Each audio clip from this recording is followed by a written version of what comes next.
start now?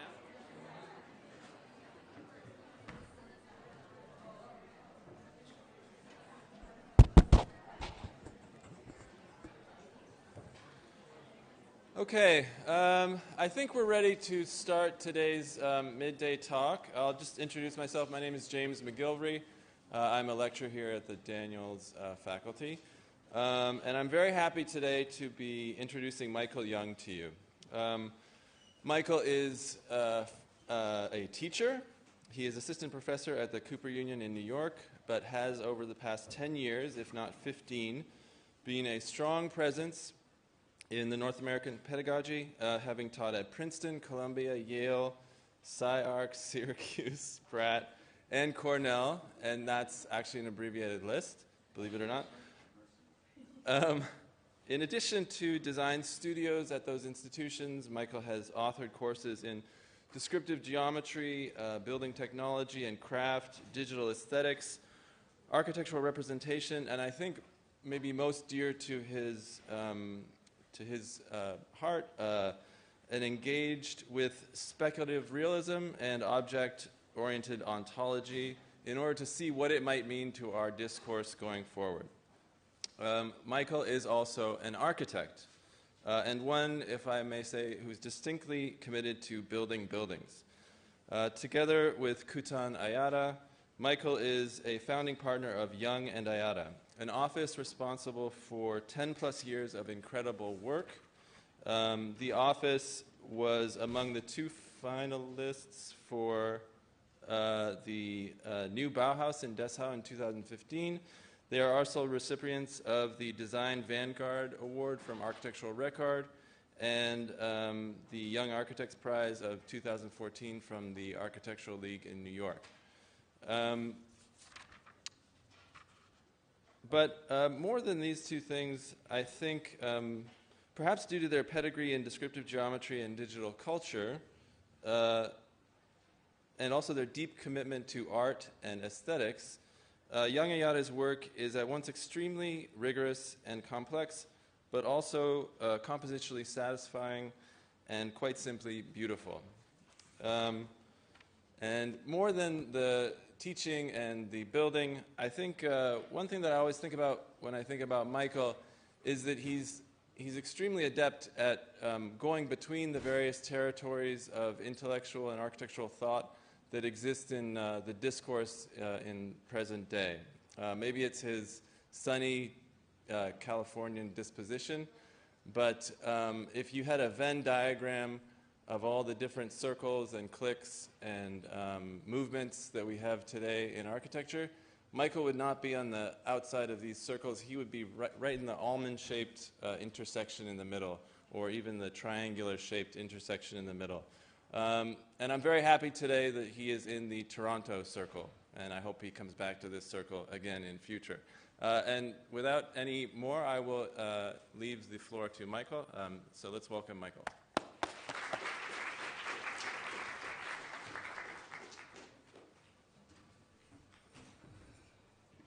All right. Thanks, James. Can you hear me all right?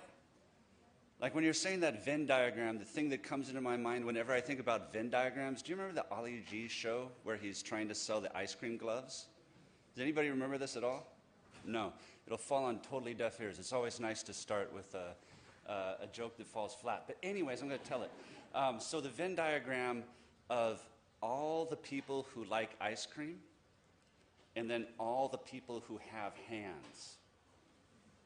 That's the target market. It's one of the stupidest things I've ever heard in my life, but whenever anybody says Venn diagram, I think immediately about that. All right, so I'm Michael Young.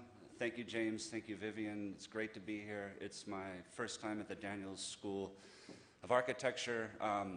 Although I have some experience with the building in a different way, the dean of my school is Nader Tarani.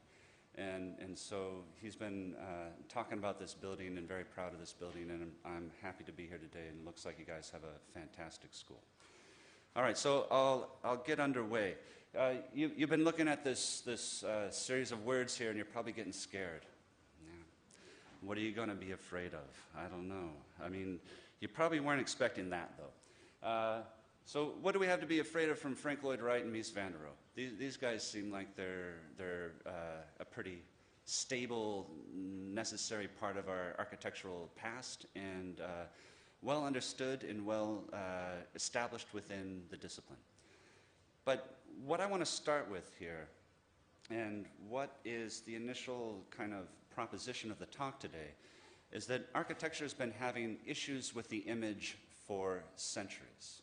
It goes all the way back to Alberti and the argument against perspective and the desire for us to draw orthographically, because the orthographic drawing would have truth to it through measure, and the perspective would be an image that would deceive the senses for seduction of nefarious means. So here we have Mies van der Rohe, Frank Lloyd Wright, and these two architects. But these are two images, and what we rarely talk about is that these images are produced by other people. The images for Frank Lloyd Wright's Wasmuth portfolio were produced by Marion Mahoney, and the image here of the Seagram building is from Ezra Stoller. And it's just as important as the buildings themselves. One of the things I'm going to be talking about today is that images should not be considered secondary to buildings, but on equal par with the buildings that we make. The images produce a reality. They are not just a copy or a reproduction or an abstraction. They produce architectural arguments. And yet, we have a fear of it. We don't talk about it. It is something that we use. It's something that we deal with all the time. But we don't engage it as something that is part and parcel of the fundamental things that we do. So the drawing on the right from Marion Mahoney is a speculative drawing. It's a perspective of what a building would look like. It's a proposal. The photograph on the left is a document, an artifact that is there to give us the mechanically reproduced reality through a lens caught in the emulsion of the film, giving us some sort of truth about the real. But before we move to the next slide, I'd like you to think just a little bit about what's going on here. First of all, Marion Mahoney's aesthetics were crucial for the Wasmuth portfolio, which is what established Frank Lloyd Wright within early modernism in Europe and launched his career into its second phase. It's his very first publication. It happens 20 years into his life as an architect, and the aesthetics of those images are crucial. They have a stylization to them. They have an abstraction. You are not standing in a point in which you can see. That's not the perspective from an eye view. In fact, it's highly distorted, abstract, and stylized. The Mies van der Rohe photograph from Ezra Stoller, where are you? You're floating in space. You're somewhere. I mean, you're not even in the lever house. The lever house is cropped there on the far right. And so you are floating in a building that doesn't exist anymore. All the perspectival diminution lines are held at vertical. The object is abstracted out. This is not an image that you would ever be able to see, yet it's producing the argument of that building. So images producing arguments, images constructing realities. Well, if you weren't scared by the first two slides, maybe you're a little bit more afraid now. So here we have another image, another rendering. This is from a project from BIG, Bjarke Ingels Group, done by Mir, the Scandinavian rendering company. And it's an incredible image. It's just beautifully well done, photorealistic, lots of mood, attitude, atmosphere that's producing a kind of effect of the lonely tundra of walking through this Swiss alpine village. But we know that it's not built yet. And so we've got a double bind here because it looks like it's real. Thus, we want to treat it like a photograph. But we know that it's a speculative image, a lot like the drawing of the perspective. We know that we're standing, floating somewhere in the space that was formerly occupied only by birds, now occupied by drones. And yet, we don't know what to do with it. And so we begin to dismiss these things. We begin to dismiss the photorealistic rendering for all of those reasons, for its seduction and for its lack of veracity in its slick, easily consumable proposition. And if that wasn't scary enough, what happens if we just do a Google image search for architecture renderings? And this is what we get, right? And if that's not scary enough, that's probably even scarier, because a Google image search for architecture gives you something that you can't really tell the difference between architecture and architecture rendering. And this is where a lot of the arguments and a lot of the fear of realism, photorealism, the architectural image, the internet as this massive deluge of image consumption that we scroll through second by second, minute by minute throughout our days, that has put us into a kind of crisis mode.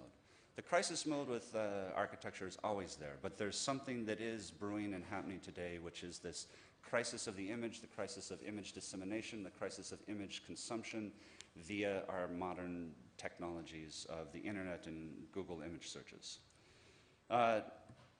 Thing to remember, these two things were for a very different world of dissemination. The Wasmouth portfolio was literally a portfolio. It's like the Beaux-Arts portfolio for Letterly's Edifices of Rome, Ancient and Modern, where you would literally pull out a leaf, put your drafting film on top, and then trace and analyze the plans and sections of classical Rome, or in the case of Frank Lloyd Wright, the portfolio. There was only a few hundred produced. If you want to get one right now, you're going to get a reproduction, or you're going to spend thousands and thousands of dollars. The Ezra Stoller photograph was for architectural record. It was for a publication, a magazine, a journal that was going to be disseminated in hundreds of thousands of copies to offices all over the world, most of them ending up in trash. Those are two very different forms of dissemination, two very different forms of structuring an argument, one through photographic images, the other through the drawings of Mary Mahoney.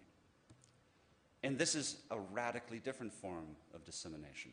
And this is the world we're living in now, because even more so than the website, what we are following and what we are seeing and what we are consuming is now curated by the architects themselves, trying to find a way in which to break through or articulate an idea or get news out there. It is popularity, it is publicity, but it is also aesthetics. It's also the ways in which firms are establishing identities.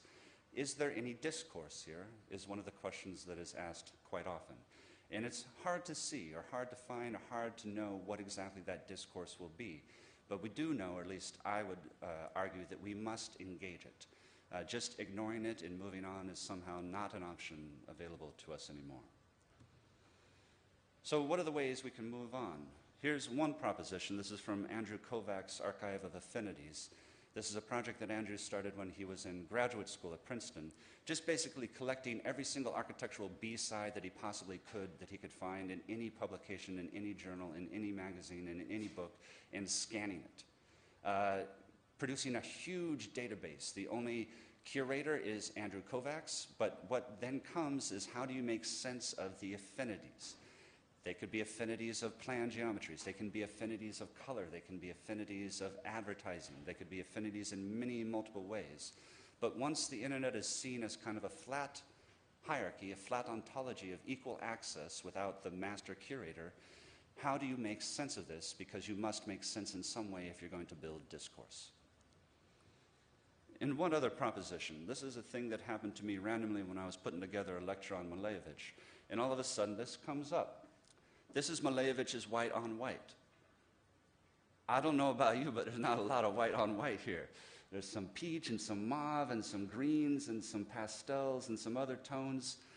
And you may be thinking, well, which one is the real one? And the issue is that none of them are the real one, and that maybe the real painting doesn't matter in the same manner that it did previously. These colors are generated by you. They are generated by your camera, by the light in the gallery, by the filters on your software, by the ways in which they've been modified, changed in resolution, in color corrected. They have been participantly distorted and developed by all of us as they move through the world of the internet. And actually, I'd say I kind of quite like this. I actually like the fact that Malevich is now pastel pink on pastel mauve, or pastel green on pastel blue. There's something very weird about the proposition that there are now countless Maleviches. They're all auras without originals. They're all singular performances, akin to what happens when you load any file onto your machines. It is always different depending upon the software and the machine that is running it. It is the world that we're swimming in. So I'm calling these things now image objects.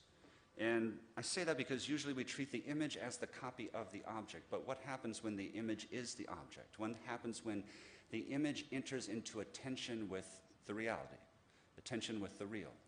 And how do we as architects, who for so long have deemed ourselves masters of reality, it's a little bit like a Metallica album, Masters of Puppet or something, but we've deemed ourselves to be the discipline that constructs the real, right? And if you think about this, this is a heavy-duty responsibility, that we're all responsible for the aesthetics of the background of reality. If we can distort and or change the background of reality, people are going to change what they assume to be the things that they can do. That's a heavy-duty responsibility. And so the image is doubted in that moment.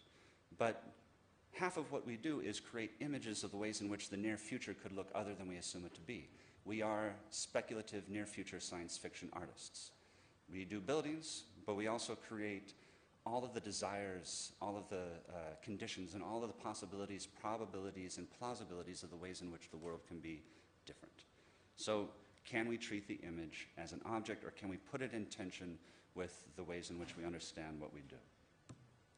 So in order to explicate this, I got 4 things, and these 4 categories are kind of the setup, and then I'm going to go through some of the work of Young Ayata. Realism versus abstraction. These are not antithetical. Photography and truth. Photography has never been a document of the truth. It has always constructed the world through its medium. Appropriation in the collage scene. We are working more and more with collage. How are we working with it? How is it different than Picasso, Baroque, and Gris? How is it different than Surrealism? How is it different than pop? And then multiple resolutions, the question of low resolution versus high resolution versus all of the resolutions in between as the kind of grain in or matter of digital work. So this first one, realism versus abstraction. Realism has never been a copy of the world. It has never been a copy of vision. It has never been a copy of verisimilitude, the ways in which things appear to us. Realism is what happens when reality and its representation are put into tension, meaning that tension produces a doubt that makes you question and or look more intensely or elongated at what the painting or the photograph in this case is presenting. And in that estrangement, you begin to change what you think reality looks like. That's what realism has been about, from Gustave Flaubert and Émile Zola to Gustave Courbet's painting here, all the way to Jeff Wall's photograph of the Mies van der Rohe Foundation, Barcelona. These are strange realisms, and if you look at them a little bit longer, you'll start to notice a whole bunch of weird things going on here. And we could spend easily the next hour analyzing each of these works of art, but just to point out a couple things. I think there's a doodad here. Does that do that? Yeah. Kind of see things. All right. First of all, if this is a painting of a real thing, it is one of the flattest real things I've ever seen. It's like a bas-relief elevation. All the people are squished into this very tight space. And then you start to think, well, there's no overall composition. It's just things after things after things after things after things. But there is a composition. That composition is kind of strange. There's a big sort of snake rhythm and then mini snake rhythms. And then you start looking closer and closer. And then there's twins everywhere. Twin handkerchiefs, twin girls here. These guys are twins. Those guys are twins. The pallbearers, the choir boys, and then this conjoined-headed figure here in the middle. I don't know about you, but if you spend your life with twins, that's a pretty weird world. That's a pretty abstract situation. And then none of the people are looking at each other. And besides the New York City subway, I don't know any other condition where nobody looks at anybody else, except for this cat right there, and he's looking at you. And so if this is realism, this is a very strange thing. And all of these abstractions enter into these representations to produce this kind of estrangement. And what about this? So this is one of those manifesto moments, the suprematism of Malevich that we see there at the start of the 20th century that tells us abstraction is on. This is the desert of the senses. There is nothing to look at. This is just pure abstraction. But there's something funny with this painting, because this also might be the first painting ever produced that you do not look through, but you look at. It is not a window, it is not a veil, it is not something that you pass into a vision beyond. It is a material object, and as it ages, its age shows in more and more ways, more and more wear and tear.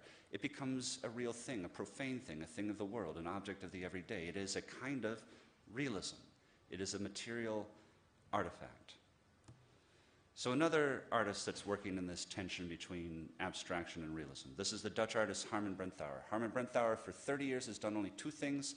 He's made cones that go on the floor. He's made squares that go on the wall. The squares stand in for the entire history of painting, the cones for the entire history of sculpture, and he's working his way through every craft practice that humanity has produced. So this series, what he did is he hired a number of the world's best fake marble painters to improvise a stone on a meter square panel. So when you walk into the room, the first thing you think is, as an architect is like, well, that's interesting. Somebody hung a bunch of marble on the wall. I guess I'm in a showroom. But you look a little bit closer, you look a little bit longer, and the things begin to reveal themselves as paintings, as fake marble. And you think about it a little bit more, you look from one to one, they start to take on aspects of abstract expressionism. Abstract expressionism is supposedly the most personal, subjective, inner turmoil expression that we have experienced as an art form in the 20th century. And yet, you're getting those sensations by somebody painting marble. And if you're really good at painting marble, by the way, you don't have a photograph of marble and you sit there. You're able to improvise the stone over any given length of wall because that's what you're hired to do. You're hired to create the sensation, the decorative aesthetics of marble, even though you don't have the material itself. Now it's back. The funny thing now is that the title of the show is False Abstracts, that these things are actually fake abstract painting. They're not just fake stone, they are fake abstracts. And when you get fake abstracts, you get a very weird realism.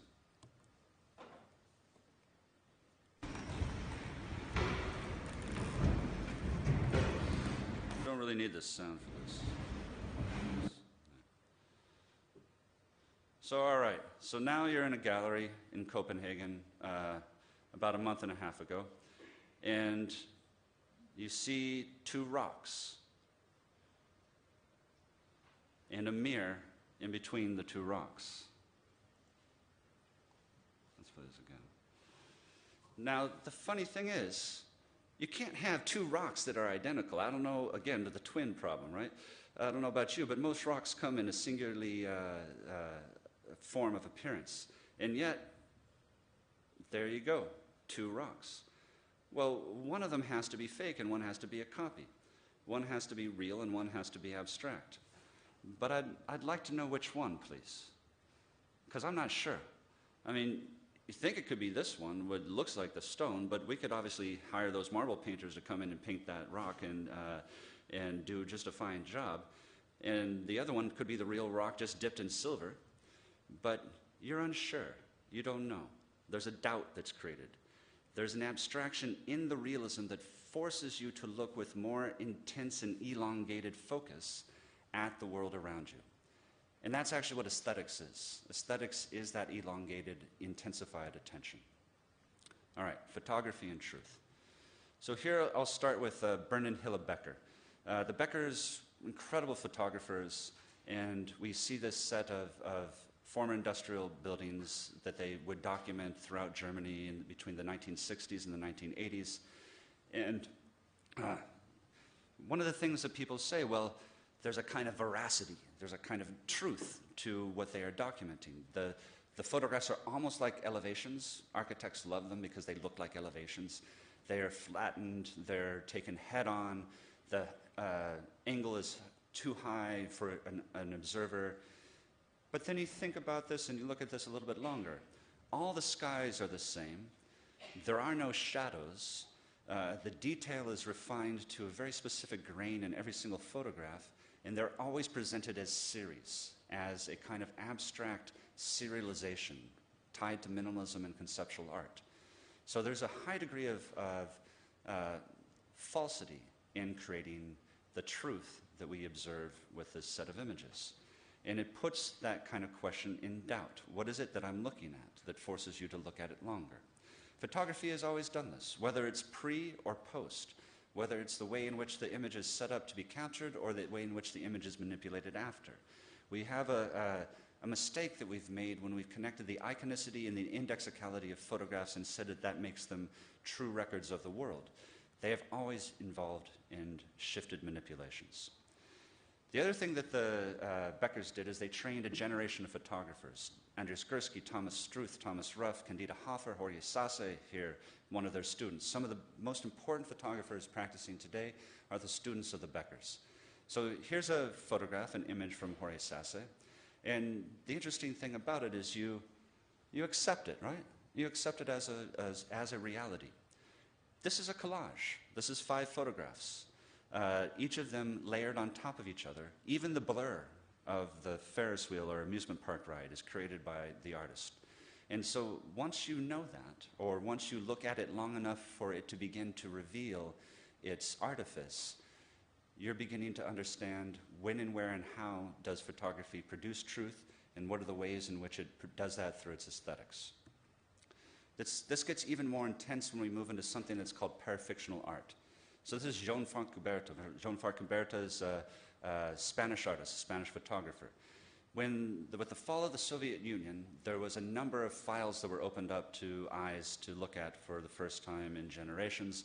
And the thing that Fontcuberta was interested in is what happened to the Soyuz 2. The Soyuz 2 was a manned orbital mission, and there was no documents of it. There was the Soyuz 1 that people knew about, the Soyuz 3, but the Soyuz 2 was missing. So Fontcuberta went and found all these documents about this astronaut, Ivan Isnochinikov. He found, Ivan there hugging babies and getting on the launch pad and greeting children and saying everything that an astronaut's about to say. And he also found these photographs where, very obviously, Ivan has been erased from history. And he put on this entire exhibition about this mission, the Soyuz 2, and what happened to Ivan, the speculation about how it went bad, and so the Soviets never released these things. This was the documents, using images to create this truth. Now the thing is, every single image of Ivan Chernikov is a self-picture of Jean Fontcuberta. They're only images of himself. So he created and doctored every single one of the things in the exhibition. And once you know that, you go back and you look at things that you cannot unsee, because that means that this is the real photograph and this is the fake photograph, which means somebody got whacked. We don't know who, but there's something definitely missing from this image down here. This is the fake one that he created to produce that kind of doubt, to produce that kind of question about history, about veracity, about truth, and about the ways in which all of our medias and mediums produce these kinds of existences. Collage is tied into this as well. We've been working with collage over the past century intensely, and one of its early moments is here with Hannah Hawk, and the ways in which something is lifted from one context, decontextualized, shifted, and put into a relation in another context to create a new possible meaning, a new possible relationship. Now, collage has been in and out of architecture throughout the 20th century. This is a more recent image, and I show it for a couple reasons, because collage can operate through multiple manners. One is, do you know the reference that it is referencing?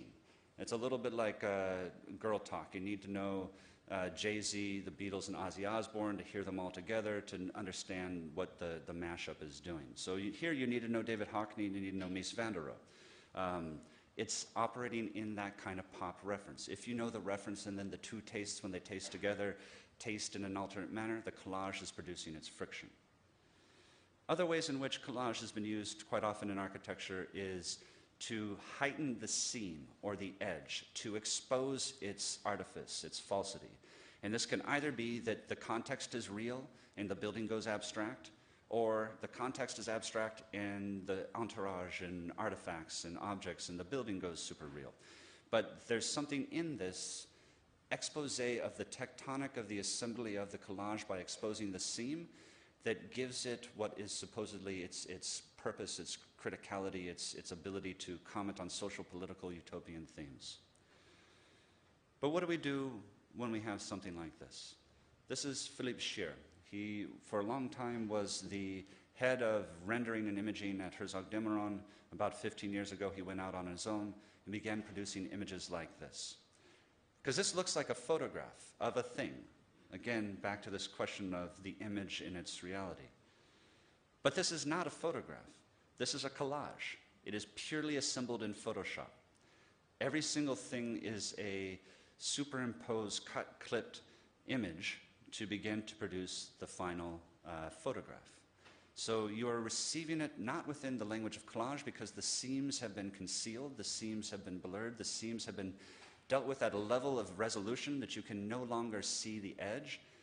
All you can see is the thing that you see. But one of the most intense and interesting things that Philippe Scheer does is he does actually give you a seam. He gives you a doubt. It's a conceptual seam, though, not a physical material seam.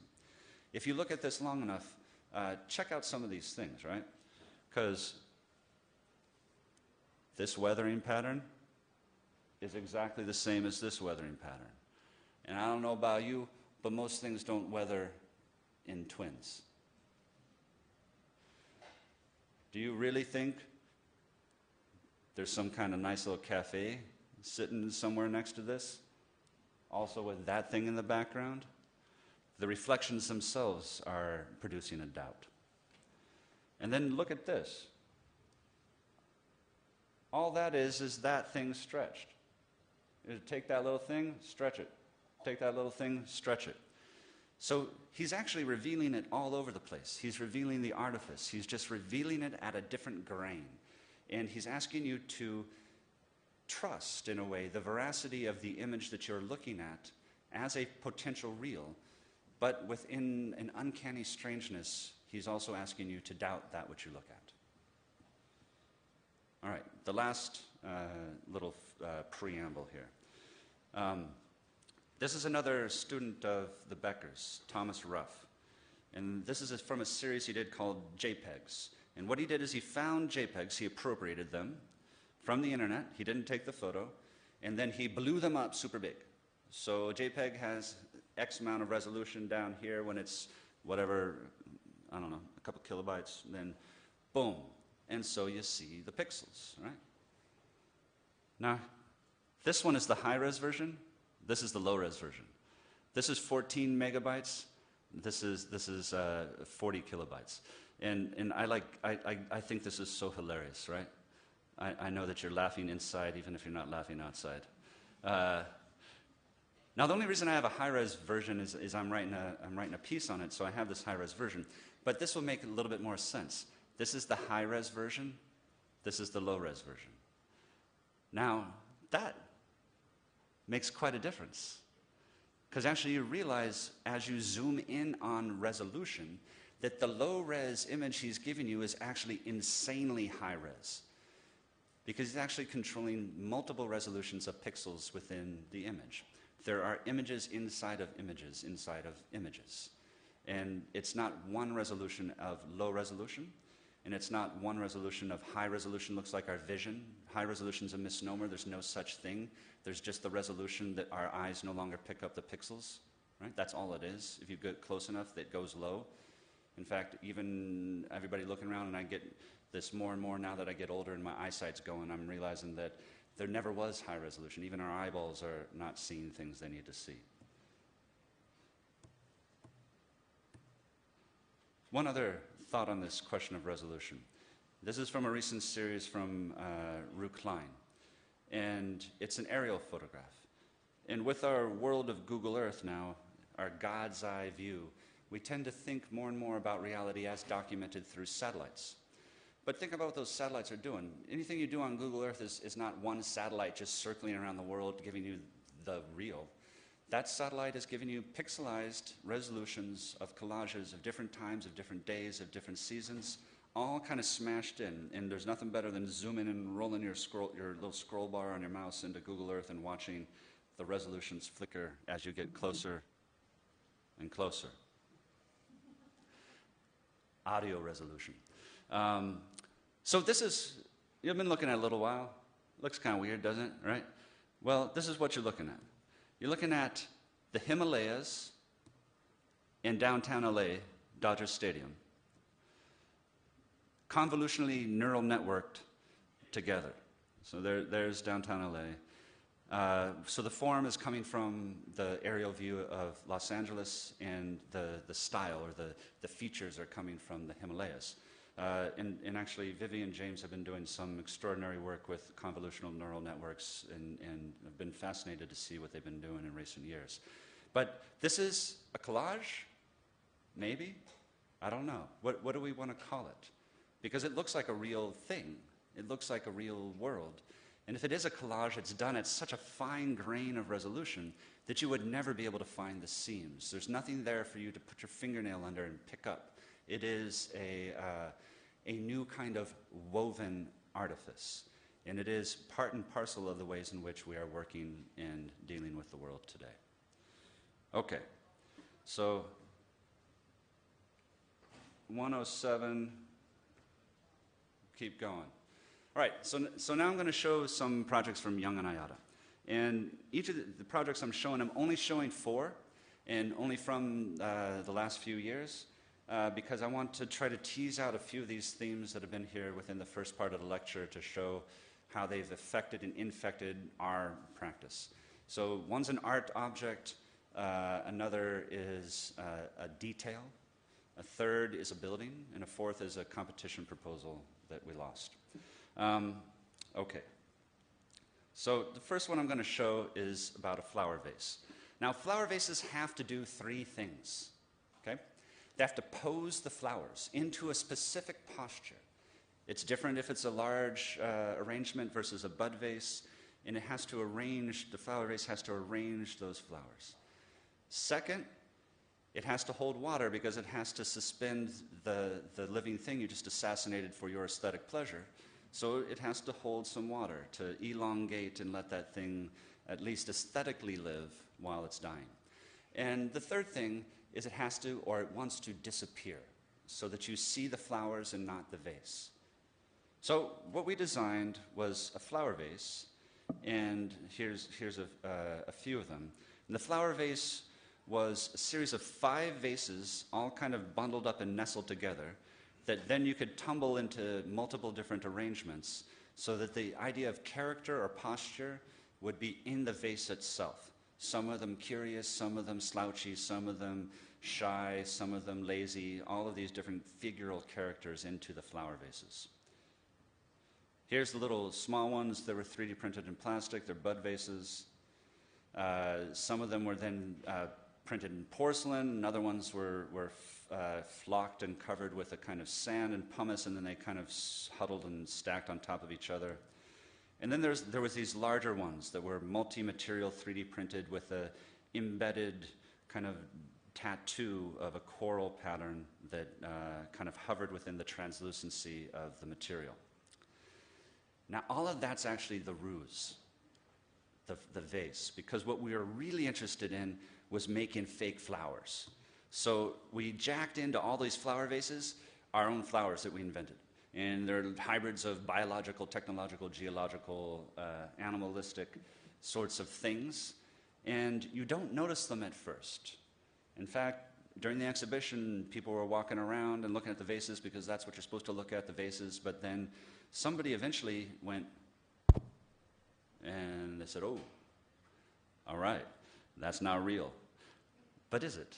Or is it real in a different way, is the question we were trying to deal with.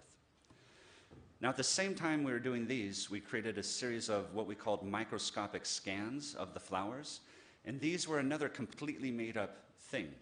And what these were interested in was the multiple resolutions, that as you zoom in and zoom in and zoom in and zoom in, more and more resolutions begin to happen. So that the flowers themselves in the level of these images became designed at multiple resolutions simultaneously. That there was always something that looked too abstract. The more you went in, something looked fake. You'd go in further, something else looked fake. You'd go in further, something else looked fake. So instead of treating the digital model as one overall resolution that is either high res or low res, how could you begin to build up something that is multiple resolutions? And in a weird sort of way, that tension between multiple resolutions, between what looks real and what looks fake, is actually part of the aesthetics of realism. Next project. So we got asked to be part of a group show of 16 architects at SCIARC to investigate the modern detail post-digital fabrication. And there's a lot of great architects in here. Up here in the front row, we have Neil Denari and Frank Gehry and Tom Main and Greg Lynn, and we're way back here, right? We're like in the corner. And what we decided to do was look at one of the most common everyday details that every single architect deals with in some way, shape, or form. And we chose the Frey-Reglet gypsum wall reveal. That little shadow line that's there at the base of all of our contemporary construction, the thing that we need in order to finish out the mud and tape to gypboard without covering it up with a kind of trim piece, but also the idea that it produces a kind of abstraction to our wall surfaces themselves, as if they are not assembled, as if they just float there as planes with a little shadow line that hovers in between the materials. Now, they're pretty weird in and of themselves, so it was kind of fun just to figure out all the different kinds that were there. But we 3D printed our own out of brass. And these were our new wall reveals that we were going to jack into the most standard construction we could possibly imagine. And we're going to jack it into the interior top corner of ceiling to two walls, which is a notoriously knotty and nasty corner to deal with. We needed the construction to be straight, meaning straight up lumber, Simpson strong ties and joist hangers, 2x4s, 2x10s, half-inch gypsum board cut in the section so that you would see it, and actually then a Frey-Reglet reveal right there at the edges. But then what happened as you go into the corner is where our reveals started to reveal themselves. And we tried to get them to do different things. One tried to pull the interior corner to a point of infinity as if there's no poche behind the wall. Another one attempted to kind of pull it up to the ceiling, pull it back down to the wall, and let the corner pass up through it vertically. One attempted to put all the pressure into a single point, kind of turn the corner into an ornament. But the one that we were the happiest with, the one that we liked the most, is this last one here, this one on your right. Because this just looked wrong. It just looked like the wall was just built wrong. And that was interesting to us, because what is the aesthetic proposition when it is no longer the moment that is calling attention to itself, but the thing that's diffusing attention into the background? That moment that pushes things away from look at me, look at me, look at me, to, oh my God, something really wrong is going on here. And so then we jacked that into the worst rendering we could find on the internet. We just found this rendering on the internet, appropriated it, took it as our own, and put that detail in the background and sent it to our buddies and asked them, well, what do you think? And they all said, what are you guys doing? That is ridiculous. One person did notice that we put the Paul McCarthy sculpture on the nightstand, but what is that level in which you can disturb things that we commonly consume in a state of distraction? And at what point does that then begin to change the aesthetics of the experience of our world? Okay, so this is a project that's under construction right now in Mexico City. It's a 9-unit apartment building. And what we did with this apartment building is we made the argument to the developer that if we set back from the property lines on all 4 sides, we could get a 5th floor. And if you can get a 5th floor, you got 2 more rentable units, it's going to be good economically. The problem is that once we set back on the sides, and eventually somebody's going to build a building right next to you, you're going to have a window that's looking at a wall that's just like a meter away. So we made the argument, well, you can't go out, can you go in? Can you rack and rotate all the windows in so that every room has an oblique view? So that when you're standing in a space, you're not looking straight at a wall of your neighbor, you're looking obliquely down the landscape or obliquely down the road. And this produced these ruled surfaces that rotated the windows into the internal spaces of the building. Now, a number of things began to happen from this that we became very interested in. One, it not only made the windows kind of strange, but it actually did things like make the slabs strange. So could you then articulate all the walls with vertical board forming and all the slabs in ruled surfaces of the heads and sills with horizontal board forming, and begin to produce this kind of undulating fluctuation between the slab edge going up and down, getting thicker and thinner as it moved across the facade? The walls are load-bearing, so there's still structure, gravity, moving forces moving through those walls. But in this, could you then begin to get a kind of more dynamic or vibrant aesthetic to the building? So we spent a lot of time working on that. Window details are one big thing to do. You know, often you're doing a project, you only get one thing to do, and this is it. We weren't going to change the construction system. We weren't going to change the plans. All of that's going to be pretty straightforward. That's going to have to do what it has to do. But we can work on the windows. So the first mock-ups were pretty bad. That didn't go so well, but thankfully the project was on hold. It was delayed, and we got to do more mock-ups. And we got to go around and look at Candela and realize what he was doing with his ruled surfaces. And we came back with another technique for forming them. The formworks were initially built out of wood slats that would run the ruled surface of the head and the sill. Then we cast fiberglass onto those, and those fiberglass casts then were able to imprint into the building. So the building is up to 4 floors now, and you can see how it's starting to work in a number of ways as these windows kind of twist in and out of the facade, as the slab edge moves from a thin tectonic to a kind of fat tectonic, billowing at each of those moments. The interior of the windows does something interesting as well. And we likened it a little bit to Robert Smithson's enantiomorphic chambers, where as you get closer and closer, your eyeballs get pulled apart and you're looking obliquely to the sides. Because the windows are trapezoidal, at certain moments they flatten out in their perspective, which means that the floor and ceiling look sloped. The floor and ceiling are not sloped, they're flat. The window just happens to be trapezoidal, it just happens to be freaking you out as you walk around it. And it produces these moments where you're inside looking outside, looking inside, looking outside. And kind of startling sometimes once things get built. You thought it was going to do one thing, and it does that thing kinda, and then it does this other thing that you didn't know was going to happen and is way cooler than you thought it was going to happen. Like those are happy moments, and we're pretty excited about the things that are happening with this project. And this was just a couple weeks ago. It's getting it's glazing in right now, so it's on its way. The last project I'm going to show is a competition entry for a concert hall in Lithuania that we lost. So this building had 2 sides. One side faced a historic city and a river. The other side faced a concrete plant and a road.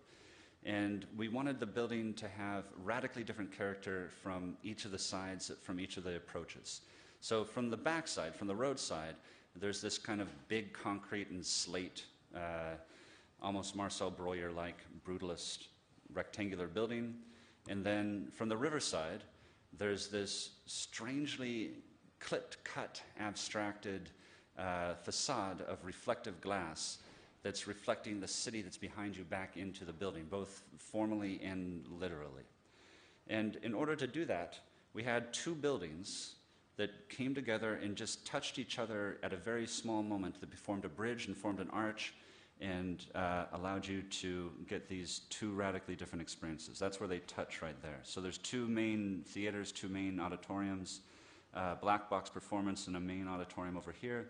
And you come in and you enter underneath them through a space like this where the 2 of them kiss, and the slate moves from roof to base, the concrete twists the other way and moves from roof to base as they come through. Oop. This is what happens once you pass through and you're on the other side, and this completely different building opens up. This building with these figural clips, these abstractions of the shapes you were looking at before, a kind of dematerialization of something that was very rough, very solid, that gets clipped into another formal proposition. Here's how the plans work. You're able to come around the side, up into a lobby, up through these stairs to go to the main auditorium, which then has another bar on the upper level and another black box on this level. In section, here's that entry up into the lobby. And then here's the main theater and the other building. Those are those stairs, the spiral stair above you. The view looking back. All of the materials that are on the outside wrap into the inside. They invert, they flip. And in a way, it's how is the thing that is heavy and massive and quote-unquote real become experienced as something light, something airy, something more like an image as it comes into its interior. And then the auditorium itself has all this fake marble curtains around its sides, closes up as a kind of abstraction when you look towards the theater, but when you exit, everything reverses and all the lights and the ceiling structure and the rest of the building exposes itself. But the funny thing, you know, with a lot of projects, we ended up liking the model better than anything else. And there was something about the way in which the model began to communicate the idea of the project much clearer than any of the specific drawings did. That is always kind of a thing that is there to test. Now, where am I at? I'm at 122.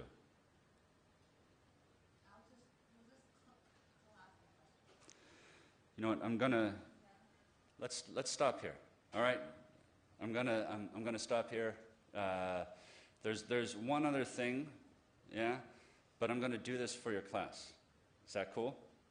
Fine by me. Yeah. Yeah. Not cool for the rest of the public. Not cool. I think you should. I'll give you 10 minutes.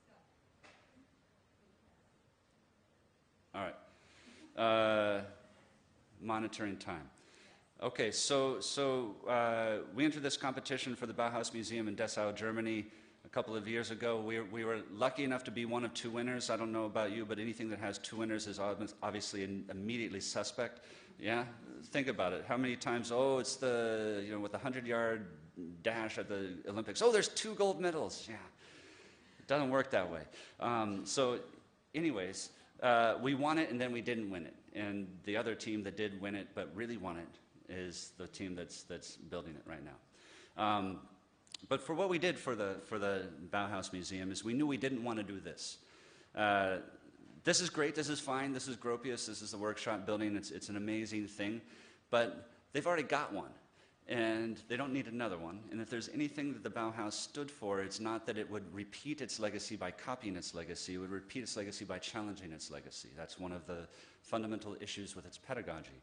The other thing is this was a museum not for the architecture of the Bauhaus, but for the Bauhaus. And the Bauhaus was a series of workshops that were dealing with textiles and performance and painting and photography and industrial design and furniture and so many other things. And as we started looking at these, they are way weirder than what we understand, at least from the overall overt image of Gropius and Hannes Meyer and the other kind of architecture masters. Color was an issue, abstraction was an issue, modern fabrication, industrial fabrication was an issue. All of these things became stuff that we became more interested in developing the building. The other thing is that the site is here, all right? So it's quite a ways. This is the Gropius workshop building over here. The site is here in a park in the middle of Dessau. A building in a park is also a fundamentally strange proposition because it doesn't actually have clearly defined sites in the ways that most urban sites would. You have to, in a way, treat it as a kind of building in the park. So what we designed was a series of small pavilions, all of them nestled and huddled together, forming one axis to the corner of the site. But these things, we call them vessels. The idea is that they would cluster around as if they were independent objects from the outside, but once they fused, they would fuse into one continuous floor plan on its interior. So the building is literally circles on a grid. That's it. At its main floor plan, only circles, only grid. That's all.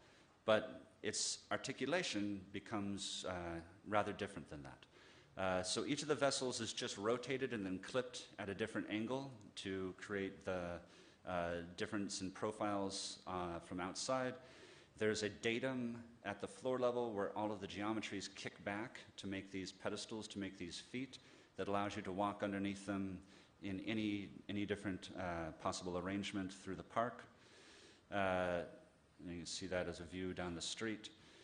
The exterior is clad in a sintered glass tile, which from the outside of the building was the attempt was to get it to look more and more like a fired porcelain.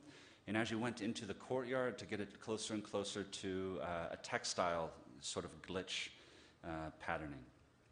Each of them touch down. There's a bed of flowers that grows up around there.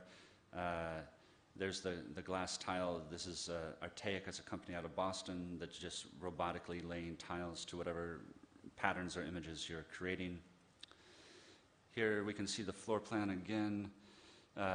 You enter underneath in this stair. You can pass all the way through it. Then the plan is a kind of sinusoidal intestinal movement through different galleries. This is the permanent collection over here, the temporary collection over here, a cafe in the middle. Each of the galleries formed by either 1, 2, 3, or 4 clusters intersecting.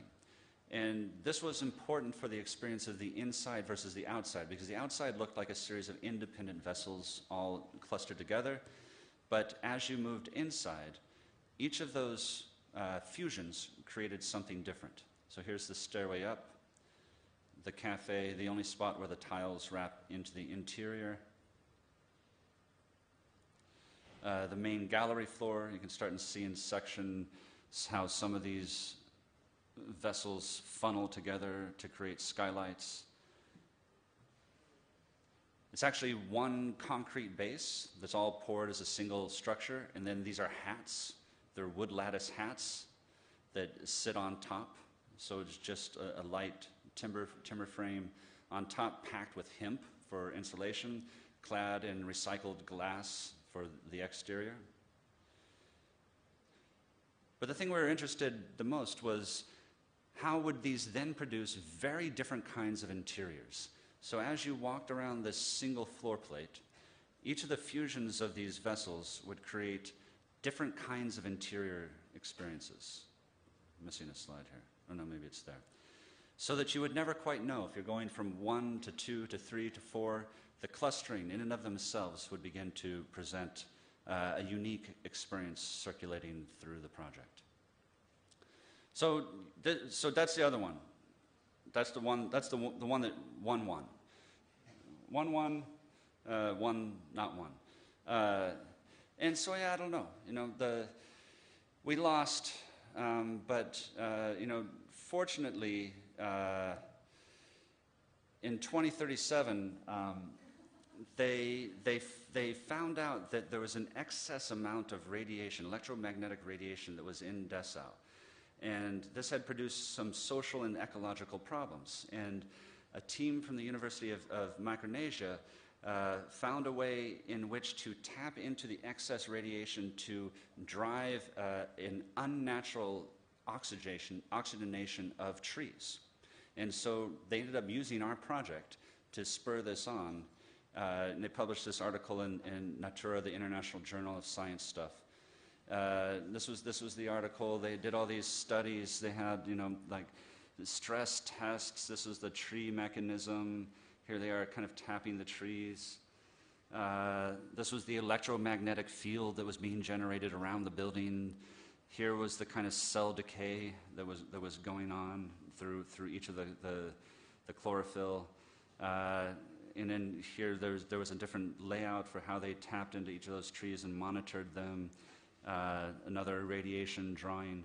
But anyways, what I'm doing here, what I'm saying here, and what I'm proposing here, is that all projects have an afterlife. No project dies. All projects begin to become something other than you assume them to be. And in a way, even though the Bauhaus project finished for us in one form in 2016, each of these things go on in another form. Each of these things create their own reality. Each of these images become objects. And as they kind of spur and spark more and more contemplation, more and more thought in the next project that you work on, it's a good thing to remember that the mediations that we create form a reality in and of themselves. And whether or not they get built is just part of the question. So with that, I'll stop. Thank you very much for having me.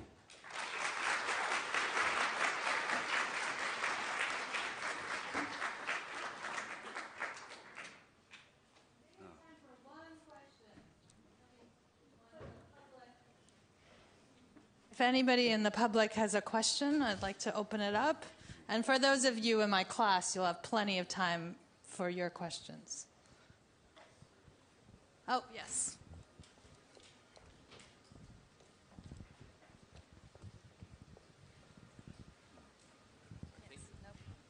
Hi, thank you. Thank you for a terrific lecture, really fascinating work. This is Joseph Clark, by the way. I don't know if you can see me out here, Michael. Yeah, how's it going? Fine, thank you. It's good to see you. I was curious. I wanted to go back to the issue you brought up of blurring the edges or kind of smoothing over the seams, because I thought it was very interesting that you showed some photo collages and also brought to mind the whole modernist project, the sort of Brechtian technique of the estrangement effect. So you kind of shock the viewer into seeing the artifice of the work. And it strikes me that your Mexico City project does that in a way, because if you're in this building, you will necessarily have to confront these weird windows that really kind of force you to question how the window helps you to kind of position your own body in space.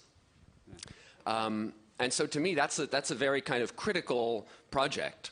Whereas a project like the flowers, it seems to me is, I don't know, maybe I would call it a post-critical project, because it's more of a trompe-l'oeil. You sort of like 95% of the people who see these flowers are going to be completely fooled, and unless you tell them, they're just not even going to notice. And 5% of people will get it, and it's this sort of trompe-l'oeil game. So I'm curious if you think that that's a reasonable distinction to make, if you would agree that there are these kind of two different approaches, and how the issue of blurring the seams maybe does or doesn't map onto the kind of modernist critical idea versus the post-critical. Yeah. That's a good question. It's good to see you too, man. I didn't know you were up here. So, and by the way, I think you're right. They do work in different ways.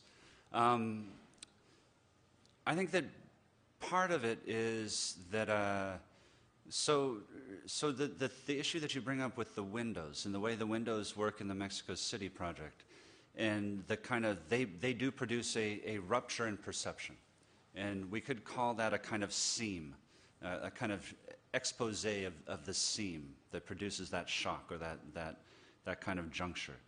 I guess for us the flowers, if the flowers are post-critical, we still view there to be a seam, but it's just not a seam that is presented in its material tectonic.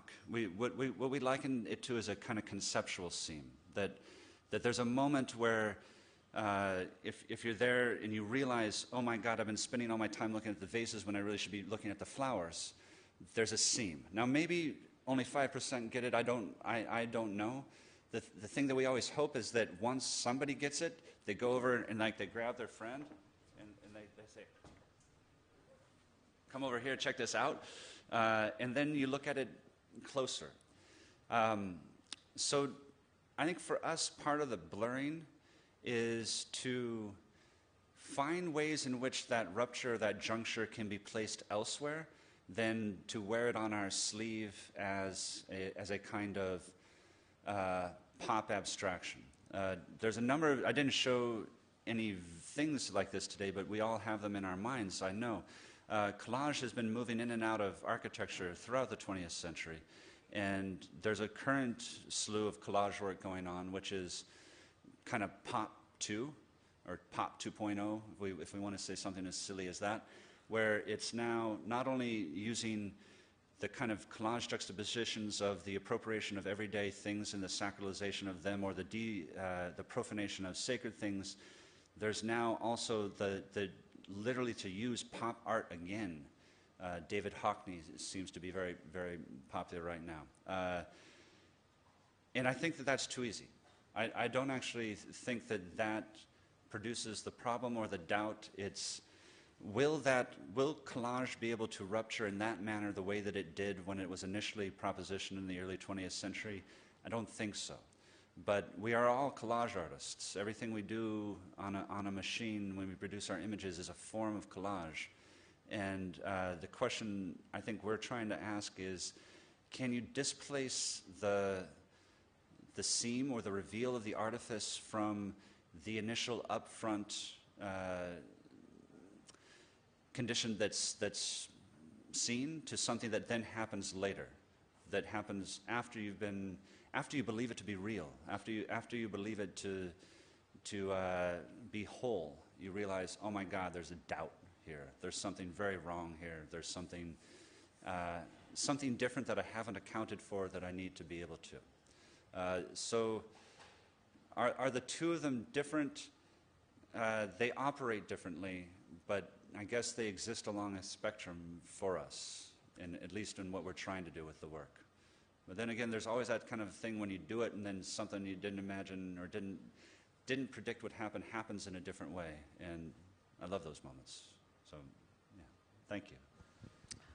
Thank you so much, Michael. It's always a pleasure to hear you talk, and I look forward to more.